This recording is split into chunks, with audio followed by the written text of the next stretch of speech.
So we'll start with first question of elasticity. If the volume of wire remains constant when subjected to tensile stress, तो आपको tensile stress पता होना चाहिए. जब एक wire पे आप फोर्स अप्लाई करोगे, फॉर एग्जांपल हमारे पास एक वायर है, उसका एक एंड हमने रिजिड सपोर्ट पे टाई कर दिया और दूसरे एंड पे हमने लोड लगाया, तो उस केस में लोड क्या करता है, it increases length of the wire. तो force per unit area is known as tensile stress. तो force per unit area is tensile stress, ये पता होना चाहिए आपको. The value of Poisson's ratio of the material of the wire will be, ideally क्या होगा, for example हमारे पास एक वायर है which is basically connected to rigid support. इसके नीचे हमने लगा दिया लोड. तो जैसे ही आप लोड लगाओगे, इसका एक्सटेंशन स्टार्ट हो जाएगा. एक्सटेंशन मतलब it starts elongating, and elongation के साथ साथ इसका थिकनेस मतलब डायामीटर क्या होगा, कम होगा, डिक्रीज होगा. तो लेंथ तो बढ़ रहा है लेकिन डायामीटर क्या हो रहा है, कम हो रहा है. डायामीटर कम होना मतलब रेडियस कम होना. तो there are changes in two direction. एक है अलोंग द लेंथ, एक है परपेंडिकुलर टू द लेंथ. तो if you remember delta L by L, इसको क्या बोलते हो, tensile strain. Tensile strain not stress. Change in length upon original length, dimensionless quantity होता है, this is called as tensile strain. Strain not stress, strain. Okay. Similarly delta R by R और delta D by D, इसको आप बोलते हो, क्या बोलते हो इसको, लैटरल स्ट्रेन. टेंसाइल का ही दूसरा नाम है लॉन्गिट्यूडनल. तो लॉन्गिट्यूडनल मतलब डेल्टा एल बाई एल और लैटरल मतलब डेल्टा आर बाई आर और delta D by D. Change in diameter per unit original diameter और change in radius per unit original radius is known as lateral strain. तो Poisson's ratio ये होता है, Poisson's ratio is the ratio of lateral strain to that of longitudinal strain. तो सबसे पहले तो ये पता होना चाहिए. If you no this only then you will be able to solve this question. तो चलो क्वेश्चन सॉल्व करते हैं. तो हमको पूछा है what is Poisson's ratio. Volume constant है, remember volume is constant. Okay. तो volume of wire, what is volume of wire, area into length. तो अगर ओरिजिनल लेंथ को मैं कैपिटल एल ले रहा हूं, तो original length of the wire is capital L. Change in length is let us से स्मॉल एल. तो ये डेल्टा एल को ही हम लोग डिनोट करते हैं स्मॉल एल से, तो ये याद रखना. गुड. ओके. तो volume is area into length. What is area of wire, pi R square. क्योंकि नॉर्मली वायर का क्रॉस सेक्शन क्या होता है, सर्कल. तो it is pi R square L. फिर हमने अभी रिसेंटली कल के लेक्चर में अगर याद होगा तो हमने डेरिवेटिव लिया था. Change in volume equal to change in pi R square L.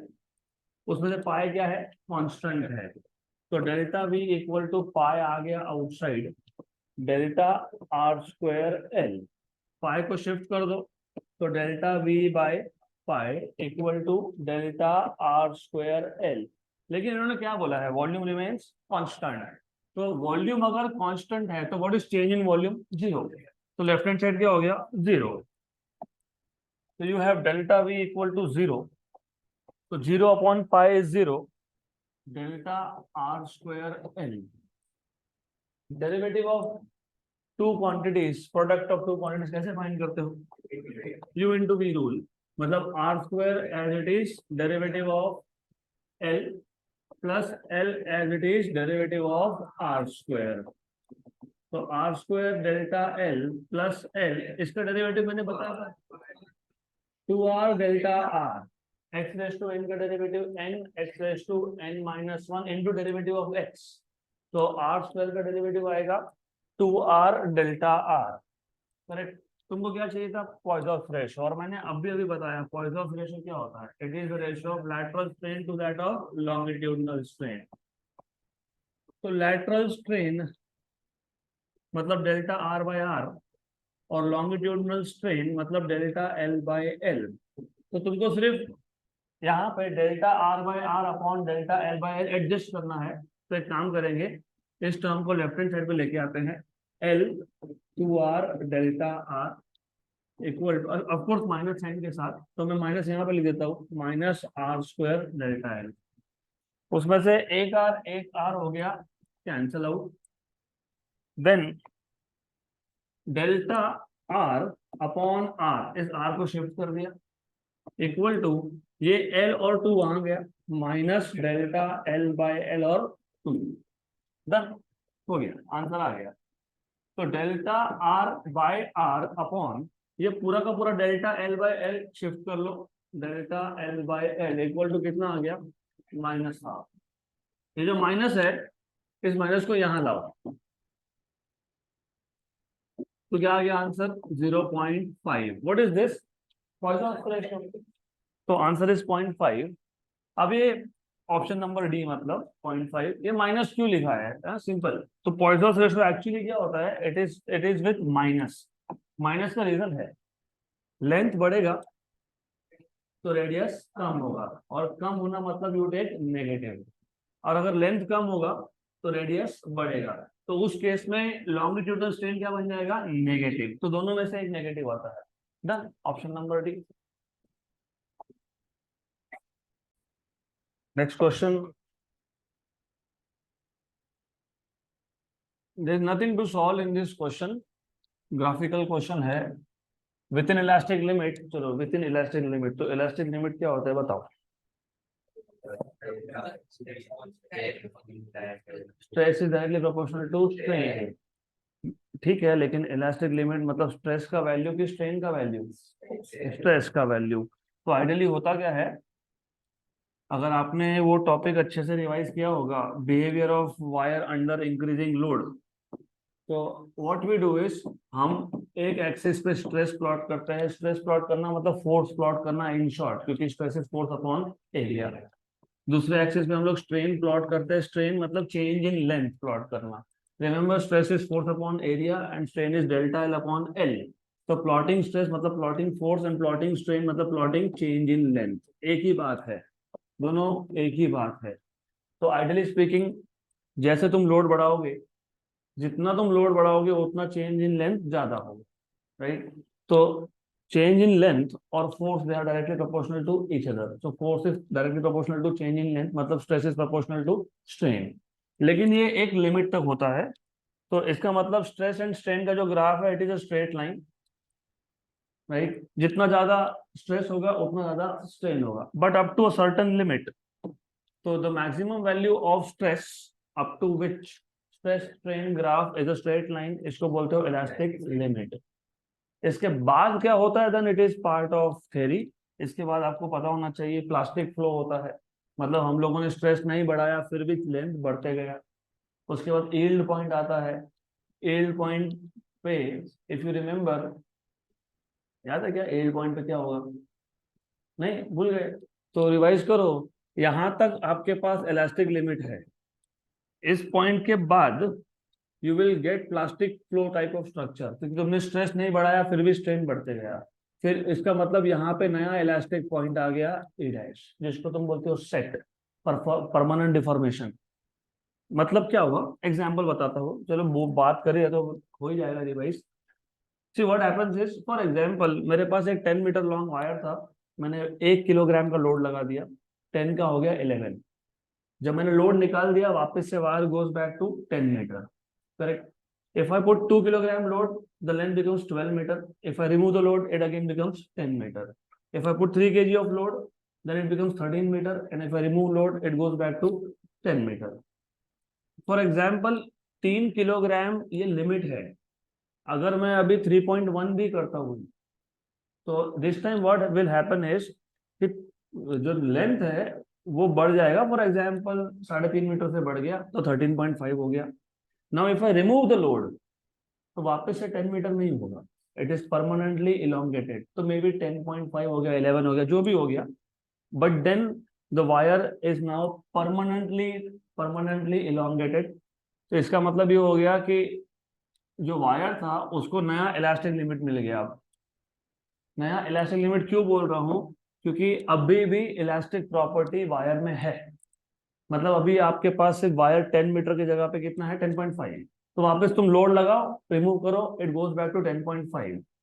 इसको बोलते हो न्यू इलास्टिक लिमिट। ओके, मतलब अभी भी इलास्टिक प्रॉपर्टीज है, सिर्फ परमानेंट परमानेंट क्या हो गया, डिफॉर्मेशन। और उस परमानेंट डिफॉर्मेशन को तुम बोलते हो सेट। गुड। इसके बाद क्या होता है यार, यार इसके बाद फिर यील्ड पॉइंट आता है, फिर ब्रेक पॉइंट आता है, ऐसा ग्राफ आता है। What happens at yield point? तो इलास्टिक लिमिट से यील्ड पॉइंट तक लगभग ग्राफ, लगभग it is again a straight line. लगभग बोल रहा हूँ मैं, it's not like it will be a straight line. Then उसके बाद क्या होता है, उसके बाद नेक पॉइंट, याद है नेक पॉइंट? नहीं, तो रिवाइज करो, रिवाइज करो। नेक पॉइंट पे वायर में क्रैक आना चालू होते हैं, and then finally at point B, जिसको तुम ब्रेकिंग स्ट्रेस बोलते हो, द वायर ब्रेक्स डाउन। तो वो पूरा का पूरा टॉपिक अच्छे से रिवाइज करके आओ, ग्राफ काम में आएगा। Now with in elastic limit, which of the following graph correctly represent the variation of extension in the length of a wire with the external load? बताओ। अभी खत्म, done. Option number B, extension is directly proportional to load। Option number B, done, nothing to solve. अगला question is a good question again. Figure shows the strain stress curve for a given material. Young's modulus of the material is, what is Young's modulus? हाँ, tensile stress upon tensile strain. Very good. तो जब तुम plot करते हो graph, अभी मैंने graph बताया था स्ट्रेस स्ट्रेन का, चलो ग्राफ तो बाद में बात करेंगे स्ट्रेस स्ट्रेन का। Normally Y X, what is slope of this y-x graph? How do you find out slope of graph? dy by dx। तो slope भूलना नहीं, slope is dy by dx, slope is tan theta, ये भूलना ही नहीं, right? क्या बोला है आपको, यंग्स मॉड्यूलस फाइंड करो।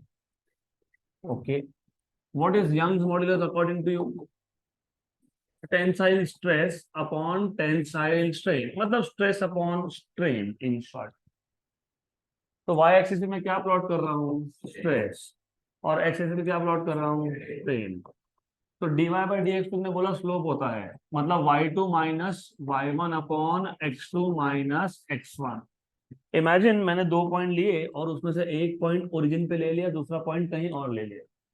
तो जो दूसरा पॉइंट तुमने लिया है, इसका जो कोऑर्डिनेट होगा वो क्या होगा, x2 y2, और इसका क्या होगा, x1 y1। लेकिन x1 y1 क्या है, 0 0।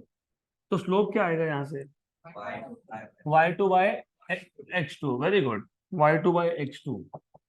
इसका मतलब y by x।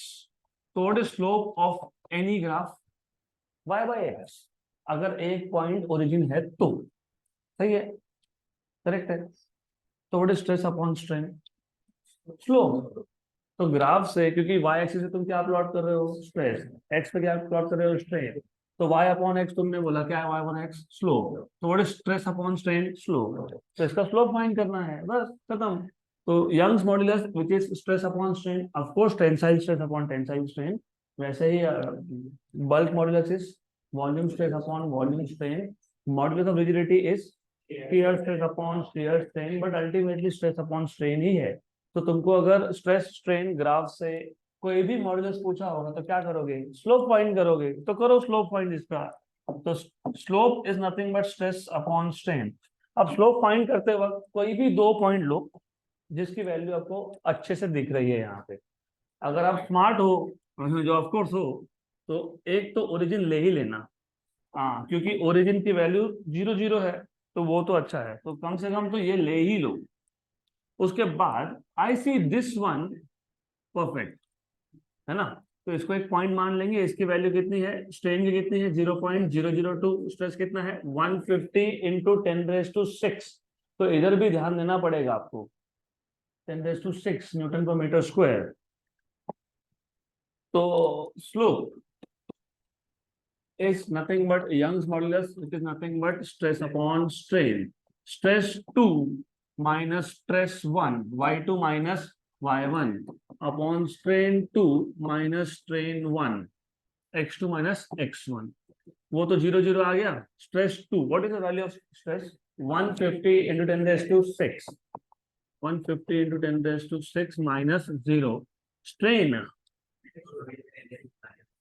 2 into 10 raised to minus 3। Okay, तो 150 मतलब 15 into 10 raised to 7 आ गया ये, और नीचे था 2 into 10 raised to 2 into 10 raised to minus 3, 2 into 10 raised to minus 3, 15 by 2 is 7.5 into 10 raised to 10 Newton पर मीटर स्क्वायर।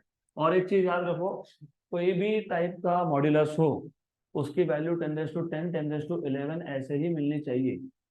10 raised to 9 के तो ऊपर ही आता है वो, तो 10 raised to 10 देखो कहाँ पे, option number D.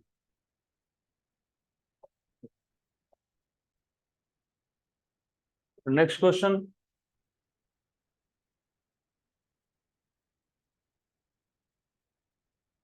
Good question.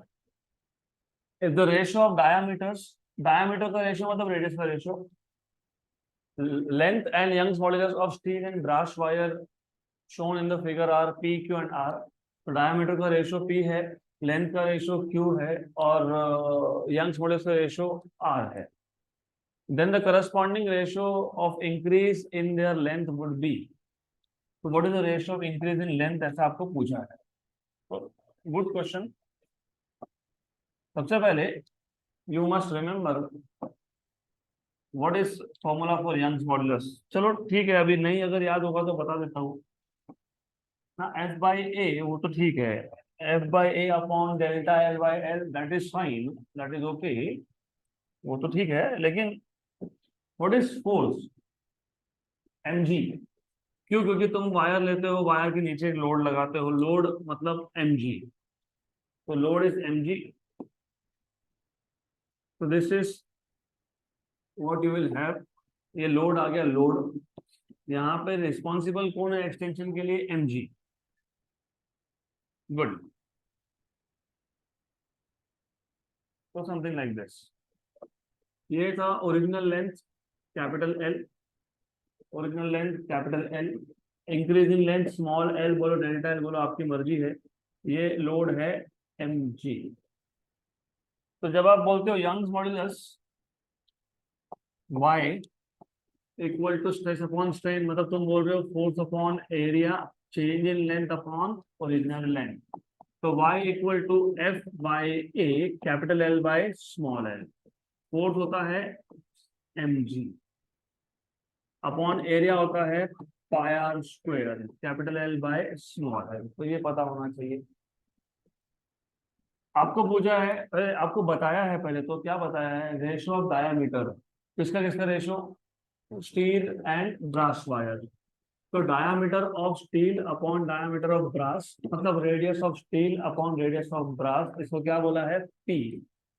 Length का ratio, length of steel upon length of brass wire, इसको क्या बोला है? क्यू। और यंग्स मॉड्यूलस, यंग्स मॉड्यूलस को बोला है R. Young's modulus of steel upon Young's modulus of brass is R. पूछा क्या है? Ratio of increase in length, मतलब एल का, स्मॉल एल का रेशियो, स्मॉल एल। तो पहले यहां से स्मॉल एल का फॉर्मूला बना लो। What is small L from here? M G capital L upon pi R square Y. इसमें क्या क्या कांस्टेंट है देख लो पहले, क्या क्या कांस्टेंट है? हाँ, y एंड y कांस्टेंट है। अच्छा, पाई एंड g, तो l is proportional to M L, M L okay, upon R square y, क्योंकि g और पाई था कांस्टेंट। देन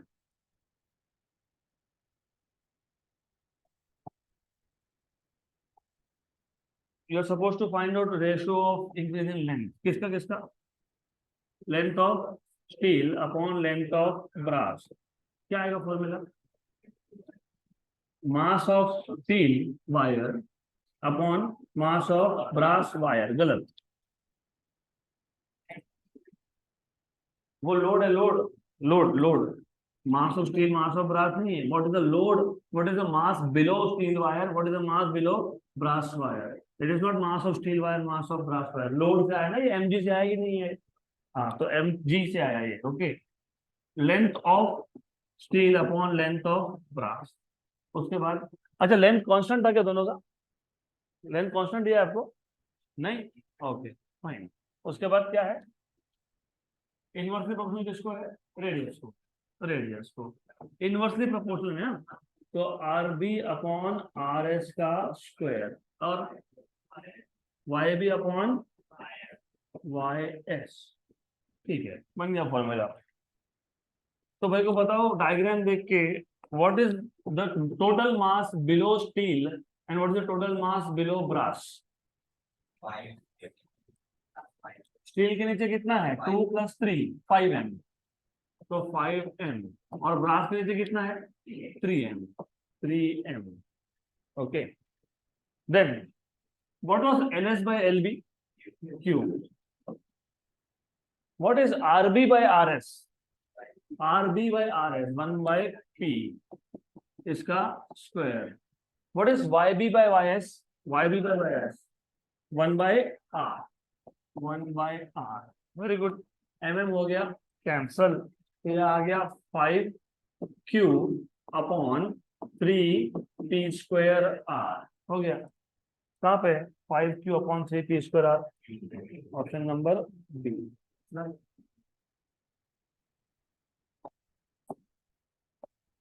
अगला क्वेश्चन, गुड क्वेश्चन।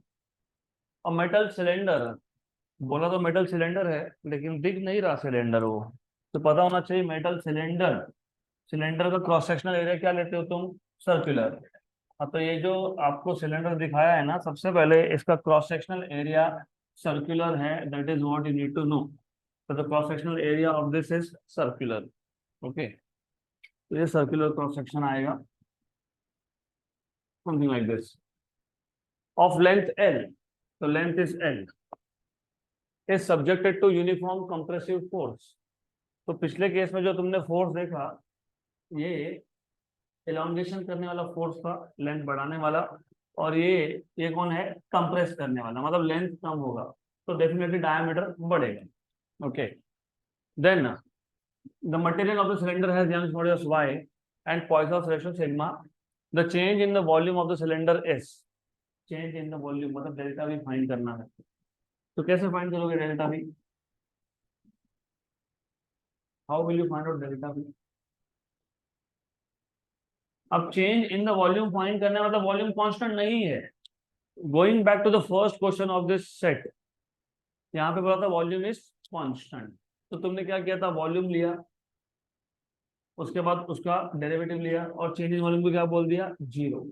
तो यहाँ पे तो नहीं कर सकते ना, क्योंकि यहाँ पे आपको बोला है what is the change in volume, मतलब वॉल्यूम चेंज हो रहा है, delta we is not zero. तो क्या करोगे अब? क्या करोगे? वैसे ही करेंगे। क्या करेंगे? What is volume of cylinder? a into L. What is a? Pi R square L. Same same process. Then derivative, तो बताओ डेरिवेटिव कैसे लोगे यहाँ पे? डेल्टा वी पक्का। तो what is delta V? Delta pi R square L. तो delta V equal to pi delta R square L. Equation 1, equation 2। Equation 2 को इक्वेशन 1 से कर देते हैं डिवाइड, तो ये आ जाएगा आपके पास delta V by V equal to what is delta V? Pi delta R square L upon pi R square L. Pi pi cancel हो गया। ये डेरिवेटिव तो तुमने अभी लिया ना। What was delta R square L? बताओ। हाँ, आर स्क्वायर डेल्टा एल आगे plus L two R delta R. Very good, L two R delta R divided by R square L. तो एक काम करते हैं, इन दोनों टर्म्स को सेपरेट कर लेते हैं, R square delta L upon R square L plus 2 LR delta R upon R square L. Okay, तो ये हो गया कैंसल, एल और एल कैंसल, आर और आर कैंसल, तो क्या मिल गया,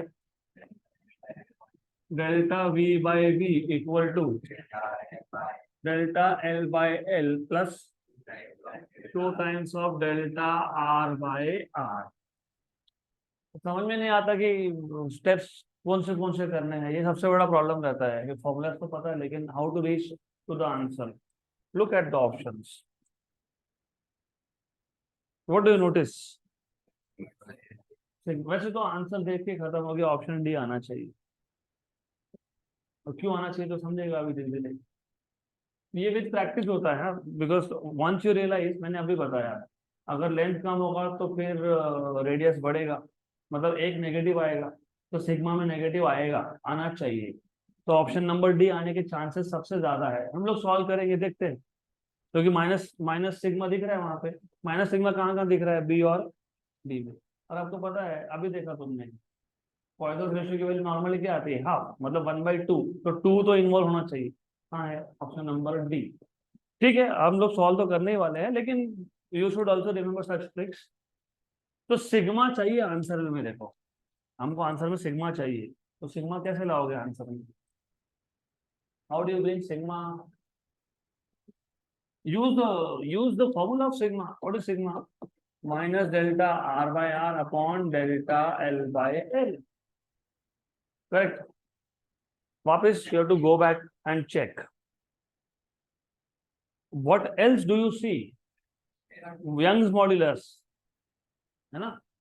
तो Young's modulus इक्वेशन में कहां से आ सकता है, डेल्टा एल बाई एल से, क्योंकि यंग्स मॉडुलस का फॉर्मूला तुमने अभी अभी देखा और इसके तो लिखा था delta L by L.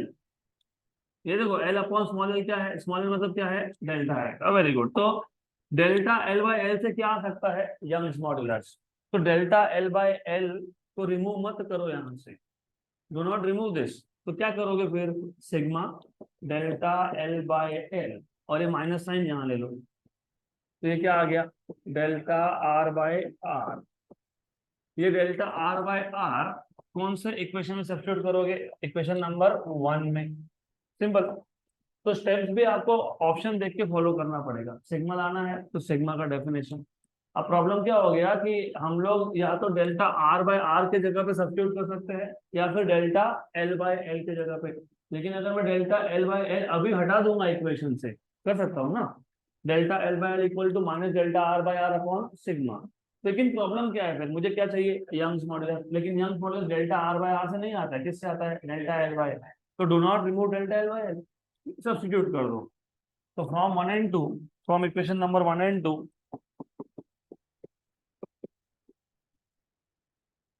Delta V by V equal to delta L by L plus नहीं 2 delta R by R. What is delta R by R, minus sigma.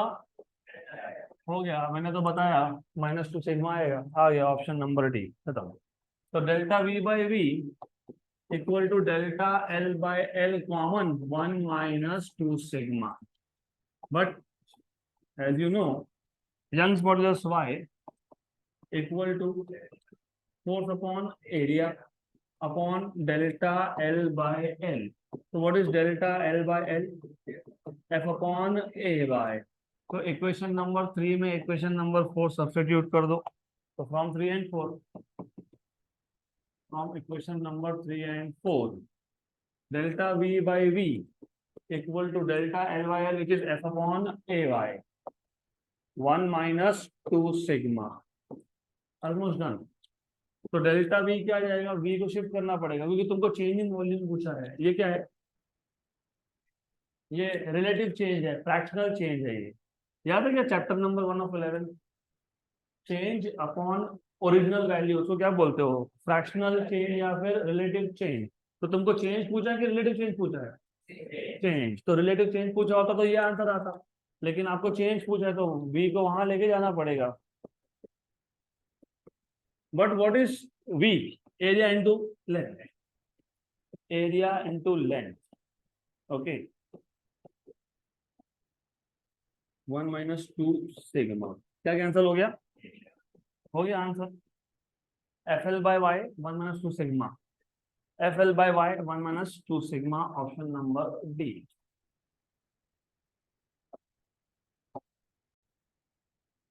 Next question, तो with practice you will realise बहुत सारे questions, बहुत सारे steps involve है इसमें, लेकिन ये ओरली सॉल्व होता है। बेसिक्स, सिग्मा अगर है तो माइनस के साथ आएगा, तो माइनस का होना चाहिए, और 2 साथ में रहेगा इसके, डन। तो 1 माइनस 2 सिग्मा एक ही जगह पे था, हो गया। अगला क्वेश्चन,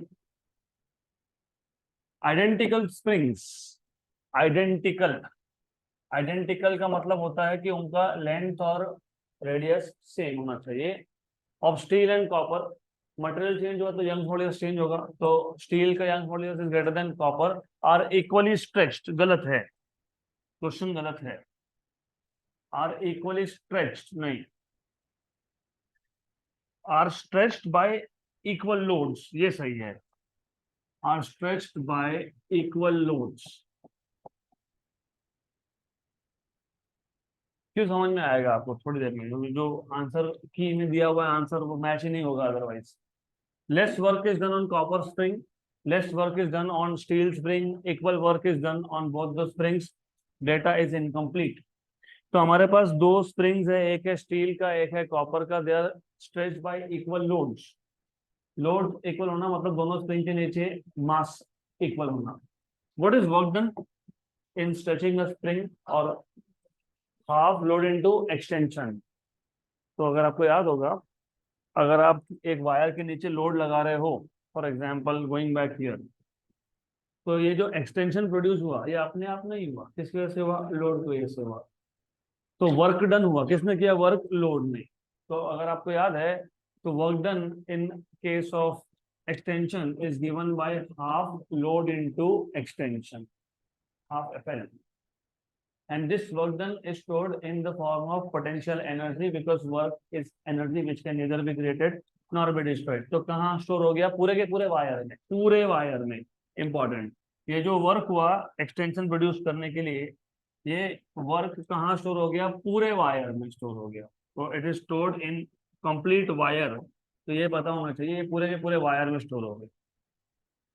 फिर हमने फाइंड किया था, आपको अगर याद है, हम हमारा क्वेश्चन तो इससे ही हो जाएगा खत्म, लेकिन just to know, do you remember you have derived something called as energy per unit volume, energy density, energy work done is energy per unit volume. तो आप क्या करते हो, इसको सिर्फ वॉल्यूम से क्या करते हो, डिवाइड करते हो। What is volume, A into N. What is F by A, stress. What is L by L, strain. तो half stress into strain. Energy density बोला होगा तो half stress into strain.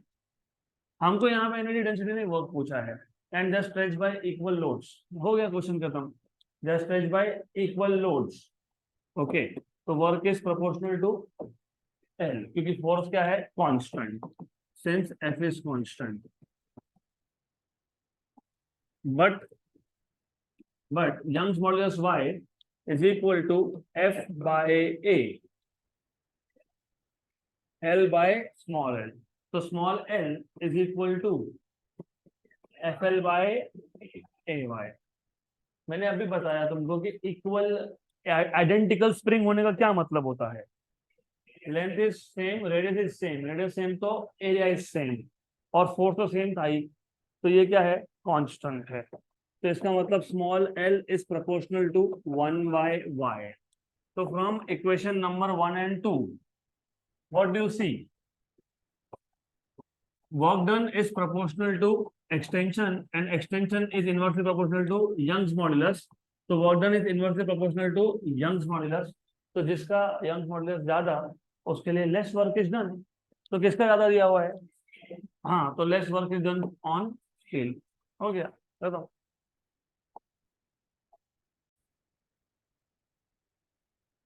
Next question,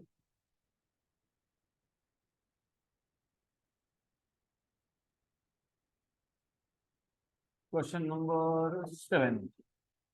थोड़े से कुछ कुछ चीजें प्रिंट ही नहीं हुई क्वेश्चन में। For example, a wire of length, क्या length? L, L and radius, कितना radius? R, is clamped at one end. Clamped at one end मतलब एक एंड पे उसको बांध दिया आपने। On stretching the other end of the wire with a force F, the increase in length is कितना? Small L. हमारे पास एक वायर था जिसका लेंथ कैपिटल एल है, रेडियस स्मॉल आर है, उसको एक एंड पे क्लैंपिंग किया, दूसरे एंड पे फोर्स लगा दिया, तो उसका एलोंगेशन हुआ, कितने से हुआ? एल से। If another wire of same material मतलब Young's modulus is constant but of length 2l, radius 2r, is stretched with a force of 2f, the increase in its length will be। तो दो wire है, एक wire उसका length l था, radius r था, force f था, extension l हुआ। दूसरा वायर है जिसका लेंथ 2l है, रेडियस 2r है, फोर्स कितना अप्लाई किया? 2f। मटेरियल सेम तो यंग मॉड्यूलस सेम। और what is the change in the length पूछा है, तो Young's modulus equal to F by A, small L और यहाँ पे कैपिटल एल। आपको क्या पूछा है? Small L. स्मॉल एल पूछा है ना। New, what is the increase in length in second case, तो small L equal to F L by A Y, small L equal to F L upon pi R square Y. क्या क्या constant है?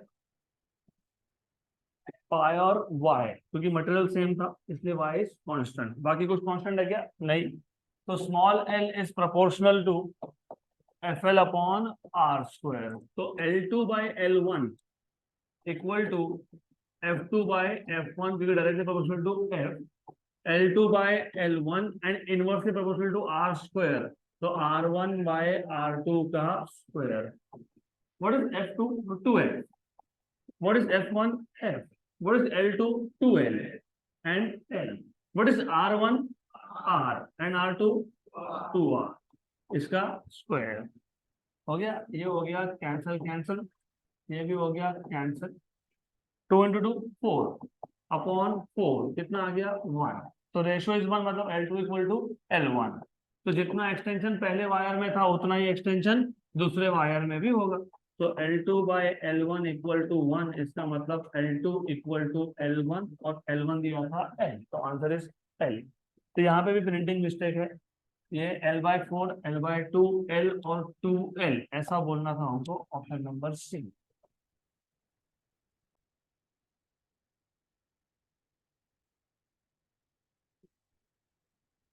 Next question, next question is of the same type का ही question है। तो वापस ये formula आपको लगने वाला है, small L equal to F L upon pi R square Y. A wire stretches by a certain amount, stretches मतलब small l, under a load मतलब force, if the load and radius both are increased to 4 times, load and radius are increased to 4 times, the stretch caused by the wire is, फिर वही stretch मतलब l, अभी देखा था क्या था? l equal to F L upon pi R square Y, pi R square Y. Correct. हमारे पास अ वायर, दो सिंगल वायर, तो length is constant, Y is constant. पिछले केस में तुम दो वायर्स की बात कर रहे थे ना, पहले एक वायर था फिर एक वायर था, यहाँ पे तो एक ही वायर है, तो एक ही वायर तो इनिशियल लेंथ तो दोनों का सेम ही है, और एक ही वायर तो भी कांस्टेंट ही है और पाए भी कांस्टेंट है। पिछले केस में L2 was not equal to L1, L2 was 2L, तो बस इतना ही चेंज है, L is proportional to F upon R square. हो गया L2 by L1 equal to F2 by F1 और R1 बाई R2 का स्क्वायर। तो L2 by L1, F2 by F1 कितना है? F2 by F1, what is R1 by R2? 1/4 का square, 4 upon 4 square is 1/4, simple. तो L2 equal to L1/4 मतलब L/4, तो 1/4, option number D.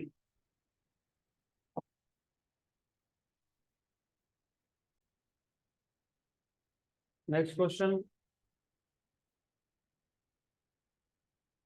So how many of you remember what was bulk modulus? Volume stress upon volume strain. What was formula of volume stress? Change in pressure. देखो stress मतलब force upon area होता है, मतलब वो pressure होता है, हमेशा याद रखना ये. अब आइडियली क्या होता है, इसमें भी दो टाइप के क्वेश्चन बनते हैं, तो अच्छे से क्वेश्चन रीड करना. हमारे पास एक बॉल है, उसको हमने पानी के अंदर लेके गए, तो पानी, water, it will exert pressure from all the sides, and because of that pressure volume will shrink. Volume कम होना मतलब बेसिकली वॉल्यूम स्ट्रेस की तुम बात कर रहे हो. The force which is associated with change in volume is known as volume stress, right. तो जो भी स्ट्रेस वॉल्यूम चेंज करेगा उसको क्या बोलोगे, वॉल्यूम स्ट्रेस. और वॉल्यूम स्ट्रेस आता है delta P. Delta P is change in pressure. अब यहाँ पे दो टाइप के क्वेश्चन आते हैं. एक आपको बोलते हैं the ball is taken to a depth H inside water. Okay, so what is stress? Change in pressure. What is change in pressure? Final pressure minus initial pressure. What is the pressure at depth h? H rho g. What is initial pressure? 0. क्योंकि तुमको ऐसा बोला था कि पहले air में है, नहीं बोला तुमको. क्या बोला, a ball is taken to a depth h below the surface of water. तो इनिशियल प्रेशर कितना था, 0 था. अगर बोला होता that the ball is taken to a depth h below the surface of water from air, तो पहले pressure कितना था, एटमॉस्फेरिक प्रेशर था. तो दो टाइप के क्वेश्चन बनते हैं इसमें. इनिशियल प्रेशर 0 कब लोगे, जब कुछ बोला ही नहीं है तुमको कि पहले कहाँ था, यू डोंट नो. तो पहले कहाँ था तो नहीं पता, तो पहला प्रेशर क्या लेते हो, 0. मतलब you assume that it was in vacuum. दूसरे केस में अगर बोला है कि एयर से पानी में लेके गए, तो एयर में प्रेशर कितना होता है, 1 atmosphere. So to what depth must a rubber ball be taken in deep sea so that its volume is decreased by 0.1%? Take density of sea water as 10⁻³ kilogram पर मीटर क्यूब. वैसे density of water भी 1000 ही होता है. Density of sea water थोड़ा सा ज्यादा होता है, लेकिन उन्होंने 1000 ही बोला है. Why why is density of sea water little more, salty होता है. Very good. Bulk modulus of rubber. What is bulk modulus? Stress upon strain, shear stress upon shear strain, उसकी वैल्यू दी है. Sorry, volume stress upon volume strain, उसकी value दी है 9×10⁸, और जी की वैल्यू दी है 10. मैंने अभी बोला to what depth must a rubber ball be taken in deep sea. पहले कहाँ था बोला है आपको, नहीं. तो इनिशियल प्रेशर कितना लोगे, 0. और आपको याद होना चाहिए bulk modulus which is volume stress upon volume strain. Volume stress upon volume strain, and you must know, as I just told you, volume stress is always change in pressure. Volume strain is delta V by V, और ये जो delta V by V है ये तुमको दिया है percentage form में. But delta V by V कितना दिया है तुमको, delta V by V 0.1%. Percent मतलब मल्टीप्लाई बाय 100 करके दिया हुआ है तुमको ये. ओके, तो याद रखना है फ्रैक्शनल चेंज भी आता है. ये जानबूझ के ऐसा करते हैं कि तुम गड़बड़ करो, समझ में नहीं आता. अच्छा, डेल्टा वी बाई वी 0.1 लिख दिया, परसेंट देखा ही नहीं, गया आंसर गलत. नहीं तो बहुत लोगों को कन्वर्जन ही समझ में नहीं आता, परसेंट से फ्रैक्शन में कैसे जाओगे. या तो इधर 100 मल्टीप्लाई कर लो, या तो उधर 100 डिवाइड कर लो. ओके, तो delta V by V equal to 0.1 upon 100, मतलब 10⁻³ बेसिकली. तो डेल्टा वी बाई वी की वैल्यू कितनी है, 10⁻³. और therefore k equal to delta P. What is delta P, final pressure minus initial pressure. और डेल्टा वी बाई वी तो तुमको मिल ही गया, कितना है, 10⁻³. तो remember this was P2 minus P1. P1 कितना है, 0 है. तो P2 माइनस 0 अपॉन 10⁻³ तो K, what is pressure at depth, तुमने बताया अभी, H रो G अपॉन 10⁻³ तुमको क्या फाइंड करना है, H. तो H क्या आएगा, H क्या आएगा, K into 10⁻³ upon rho G, upon rho G. के की वैल्यू दी हुई है 9 इंटू 10⁻8 और 10⁻³ और डेंसिटी 10⁻+3 और जी की वैल्यू 10।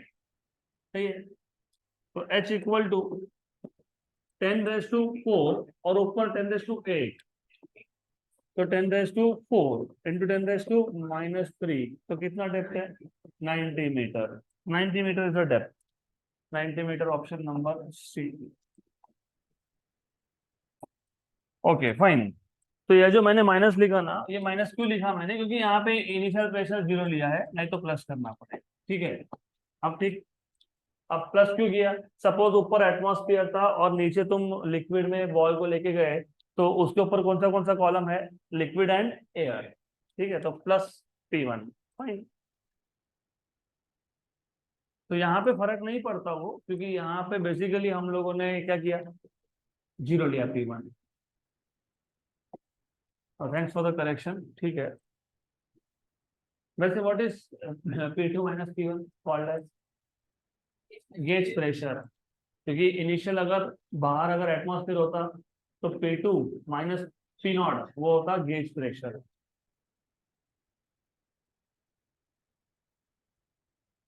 तो ये जो मैंने लिखा था वो सही था, क्योंकि तुम बाहर कुछ ले ही नहीं रहे हो, तो यहाँ पे सिर्फ गेज प्रेशर ही काउंट होगा। तो the way I have written was correct, because बाहर तुमने कुछ नहीं लिया, तो that was only gauge pressure, pressure due to only liquid column.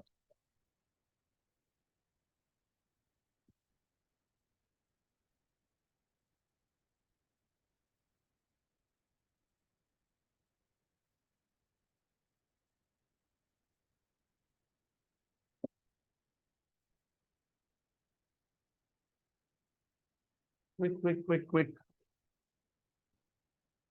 एक लास्ट क्वेश्चन हो जाएगा, इट इज टू सिंपल। अगला क्वेश्चन इज टू सिंपल।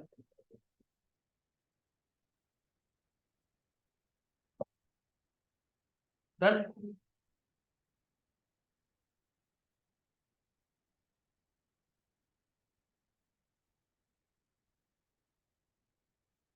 बहुत सिंपल है, फटाफट बताओ। A wire of length L and area of cross section A is stretched by a load. Elongation produced is small l. If y is Young's modulus of the material of wire, then the force constant of the wire is. What is force constant? नहीं पता, कोई बात नहीं, आगे आएगा, oscillation में ही आएगा। Oscillation chapter में सीखोगे आप, force is directly proportional to elongation. ये तो पता भी है तुमको, जितना ज्यादा फोर्स होगा उतना ज्यादा एलोंगेशन होगा। तो force equal to some constant into elongation. Okay. तो force upon length equal to constant, इसको बोलते हैं फोर्स कांस्टेंट। क्या बोलते हैं उसको, फोर्स कांस्टेंट। तो तुमको क्या फाइंड करना है, फोर्स कांस्टेंट, मतलब क्या फाइंड करना है आपको, F/L। तो कैसे फाइंड करोगे, सिंपल है, यंग मॉड्यूलस क्या होता है, FL/A स्मॉल एल। तो व्हाट इज F/स्मॉल L from here, AY capital L. तो देखो, तो AY कैपिटल एल कहाँ पे है, ऑप्शन सी हो गया, force constant. Done. That's it for today.